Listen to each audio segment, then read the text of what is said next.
If you're thinking about a career in cybersecurity, you're in the right place. Maybe you're in school or pivoting from another field. Either way, I'm going to walk you through the exact steps that I took to break in, along with some hard truth about today's job market. So just over 4 years ago, I was working in local TV news. I had no technical background, no IT experience, but I landed an entry-level role in cybersecurity at Splunk by staying curious, hungry to learn, and also spotting the right opportunity. So fast forward to today, I'm now a senior threat intelligence analyst, and I can tell you firsthand that a major career pivot is possible. So in this video, I'll share the steps that worked for me, plus an honest look at the challenges, like why it's harder now to land that first job, and how AI might reshape the opportunities ahead. So for me, it was simple.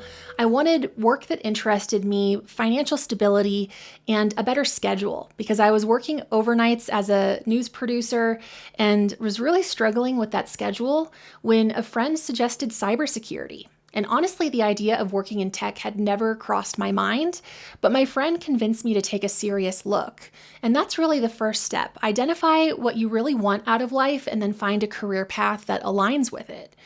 And next, I recommend finding connections. I found mentors and people who had already leaped into cybersecurity.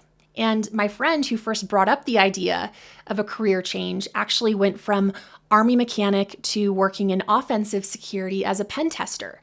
And so he showed me that the skills from my background in journalism, like simplifying complex topics for broad audiences, that actually translates really well into cybersecurity.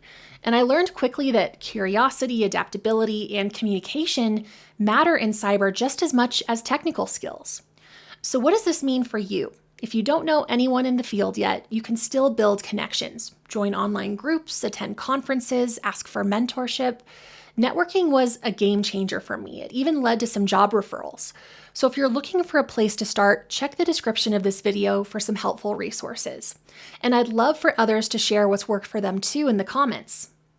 So next, I recommend spending a lot of time learning because this was not an overnight decision for me. I actually spent 2 years following experts on social media, listening to cybersecurity podcasts, and even reporting on cyber incidents as a journalist. And eventually, I committed to studying evenings and weekends for the Network Plus certification. And if you don't have a technical background, I highly recommend starting with a certification about basic networking skills because networks are the foundation of almost everything in cybersecurity. So understanding it will make the more exciting stuff like adversary tactics and techniques that much more understandable. It'll click faster. So here's the good news. You don't need a $15,000 boot camp to break in. If you're self-motivated, which I hope that you are, all you really need is a study guide, a plan, and consistency. And that's the beauty of cybersecurity certifications. They're often much more affordable and flexible than going back to school for another degree.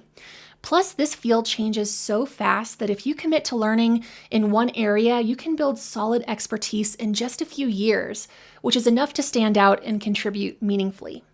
The flip side is that you're never going to stop learning. But honestly, I think that's one of the best parts of cybersecurity. So what are you doing right now to learn? You can drop your favorite resources in the comments, and I'll share mine as well. So you've networked, you've studied, and now it's time to start looking for jobs. This is where reality kicks in. Cybersecurity is not as entry-level friendly as people might think. Even junior roles often ask for years of experience. That was true when I broke in, and it's arguably even harder today. So you might be competing against hundreds of people for a single role. And I don't say that to scare or deter you. I say it because you need to go into this with your eyes open. Have a plan A, B, C, even D, so that if your first approach doesn't work in 3, 6, 12 months, how will you support yourself while staying on track towards cybersecurity? The truth is, if you're passionate about this field, you do belong here. It just takes persistence, learning, and networking to carve out your place. Rejection is unfortunately part of the process. I applied to dozens of jobs and got turned down by most of them. And at the time, I was cold applying without really knowing anyone. But what made the difference was reaching out to hiring managers. So a short professional LinkedIn message made sure my name did not get lost in the pile. There was actually one time when I was rejected for a role, but because I had reached out to the hiring manager, they realized that my name wasn't in that first round of interviews. And that hiring manager actually asked that I be added back in, and I ended up being a finalist for that role. And that never would have happened if I hadn't taken the time to connect. So how can you improve your odds in the job hunt? One of the best ways to stand out as an applicant is to actually show that you're learning. Try putting small projects on GitHub, or write a blog post to explain concepts in your own words, or share your progress on platforms like Hack the Box or Try Hack Me. Some people even participate in bug bounty programs like HackerOne or BugCrowd. It doesn't have to be perfect. What matters is that your curiosity, consistency, and growth show through your work. And once you land an interview, remember this, you do not need to know everything because no one knows everything in this industry. Interviewers can spot bluffing a mile away. So instead, show that you're curious, eager to learn, and resourceful. Be honest about what you don't know and explain how you would find the answer. That builds trust. And it also helps to offer tangential information that you do know. For example, if an interviewer asks you to walk through Kerberos authentication, you can say, well, I'm not entirely sure of all the steps, but I do know that Kerberos is used in Active Directory environments, and I know threat actors target Kerberos tickets for lateral movement and persistence. That type of answer shows awareness, even if you don't have the full technical walkthrough as an answer. And remember that interviews go both ways. Come prepared with questions of your own, like how is performance measured? What opportunities are there for career development? Does the company reimburse for certifications or training? Those questions show that you're serious about growth. Now let's address something important. Landing that first job in cybersecurity is harder today than it was even a few years ago. Some companies are cutting back on headcount, and sometimes it's because of budget constraints, and sometimes it's because technology is shifting how the work gets done. AI also plays a role here. Some of the routine tasks that used to fall to junior analysts, like triaging alerts, drafting initial reports, or pulling data, that can now be automated or at least accelerated with AI tools. So that means the traditional definition of entry level is changing, and in many cases, the bar is now higher. But that's not the whole story, right? Because AI can also be an enabler. For junior employees, it can help speed up research, highlight patterns, and serve as a learning tool. So in the right environment, it can help you gain experience and contribute at a higher level sooner. The catch, though, is that if you don't already have a strong foundation, you might miss when AI gets something wrong. And those hallucinations are harder to spot without that experience, which is why guidance, mentorship, and a strong understanding on how to leverage AI in your work is so important.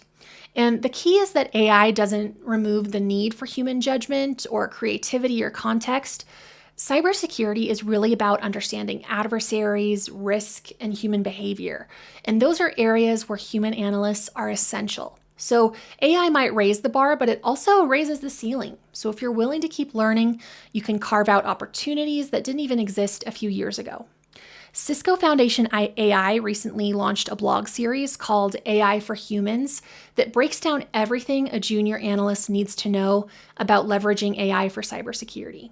So we'll drop a link to that in the description. Something I wish more people knew is that cybersecurity isn't just about technical skills, you'll also need resilience. Not every environment will be the right fit, and sometimes you'll run into challenges that test your confidence. And that doesn't mean that you don't belong, it means that you're learning where you can thrive.